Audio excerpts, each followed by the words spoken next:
This is John Brass from RunMichigan.com. I'm talking to Doug Kurtis. And how many 3 hours? Under 3 hours? 200, under 200. 3 hours. Woo! 300. 200. 200. Only 1 minute to spare. Yeah. So what were you thinking out there coming down the last stretch? I always say you never do anything alone. You want to be successful at anything, you got to have other people to help you. And I can tell you, without Dave Chomet, a former training partner of mine, there's no way I could have done it. Dave pushed me through like mile 23, and I was working hard, but without him, there's no way I could have done it today. So I'm just so thrilled to be able to do it. Do it here at my hometown marathon, Detroit. What did you go through halfway in? Let's see. What did we do? Yeah, I should know what I did, right? 127, 128. Okay. So I mean, we were unsteady the whole way. Not the nice thing, very different. You know, just trying to run your own best time and trying to compete. You know, so there's not that feeling that you're trying to beat somebody. So it's just nice to run with the people I was running with. A couple of windy spots, I mean, they did the work for me. I got to sit behind them and feel like, all right, I'm the old man, let the younger kids do the work. What's the weather like out there? Pretty good. I mean, a little windy in spots, but really, I don't think, you really can't ask for a better day, especially temperature-wise. It's a lot tougher running in hot weather, so today it's almost ideal. And you're glad to do it here in Detroit? I am glad to do it here in Detroit. I've got so many friends, family, and people everywhere cheering for me. Certainly my running friends from the downtown runners and walkers, and the North Pole road runners, and just so many other people throughout the Detroit area just pulling for me. So I'm glad I can do it for them too. Go ahead. And so, can you believe there's 27,000 people out here today?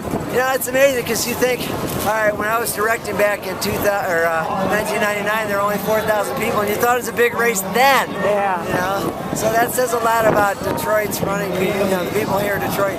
You think across the country, you know, city areas, and people want to say bad things about Detroit. Well, that's bullshit. Sorry, but I mean, we've got a great running organization. We got a great city. To do what they do, the Free Press just puts on an awesome race. You don't get 27,000 people without doing the right things. Right. So how's this compare with the other 199 that you've done? You know what? I usually tell people I'm not very nervous, but I think on the course I was a little bit. There's that little feeling like, all right, can I do it? They got so many people pulling for you. So there's, I mean, I feel a lot more pressure putting on a race than running it, but there is still, on the course there's a little bit to feel like, all right, I got to make sure I do it. Yeah, I was going to say, it's probably hard coming into today with all, like you said, with all these people out here. I mean, I really, my wife would tell you I felt pretty relaxed most of the week, especially tapering and not having to put in 70 miles. So, I mean, I felt pretty confident that I could do it because all my races leading up to it were pretty solid efforts. So I felt confident going in that I could run well today. Were you nervous about coming down at the end there? No, by then I knew I had it. I definitely have a little bit left, but if I had to work, I could do it. But no, I knew I was pretty confident the last couple miles that it was going to be there. And how was Belle Isle out there today? Belle Isle, it was definitely windy. Actually, the windiest spot was on Jefferson going to Belle Isle. Oh, was it? Okay. Yeah. So, anyway, I'm just thrilled for everybody else here that, there's so many people, especially, like the greenies, the first-timers, to come out here and accomplish a marathon is huge significant feat for many people. And how much different does this feel than when you've won here in Detroit? It's harder work. Really, it's harder work. When you're younger and you're really fit, my confidence level obviously there, especially after finishing second here 3 times. Once I won, I just felt a lot more relaxed running marathons after that.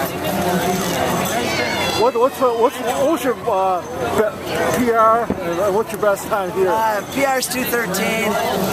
2:16 was my best time here, but I consider my best performance was 2:15 at Boston when I was 42 years old, when I won the Masters there. That was probably the best race of my life.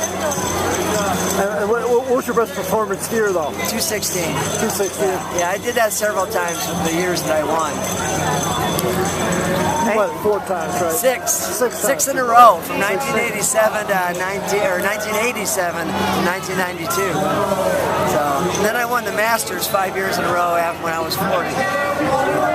And I know you direct your own race coming up here in November, so it's got to be amazing to see the fact that like 27,000 people out here for this, and then what 20? You got 30,000. We'll get 20,000 for the Fifth Third Turkey Trot, but I will have to say, if it wasn't for Detroit, I mean Detroit, we springboard off of here, so obviously people are used to coming to Detroit. They have a great experience coming to Detroit, so they just, I get to kind of lunch off of the success of Detroit too. But that's got to be amazing now to see like all these races in the Corktown, and I mean it's just amazing. Yes, John. I mean running's been booming for quite a while now, and I don't see it slowing down. Certainly, the healthcare industry is pushing people to reduce their healthcare costs by being fit, and walking is the easiest, simplest way to do it, the cheapest way, and it's a social networking thing too. Women are really pushing the sport, and they're a little better than we guys are at networking, and so you see so many women encouraging each other to come out and do it, and certainly an empowering thing for women that they're not afraid to come out here and do it.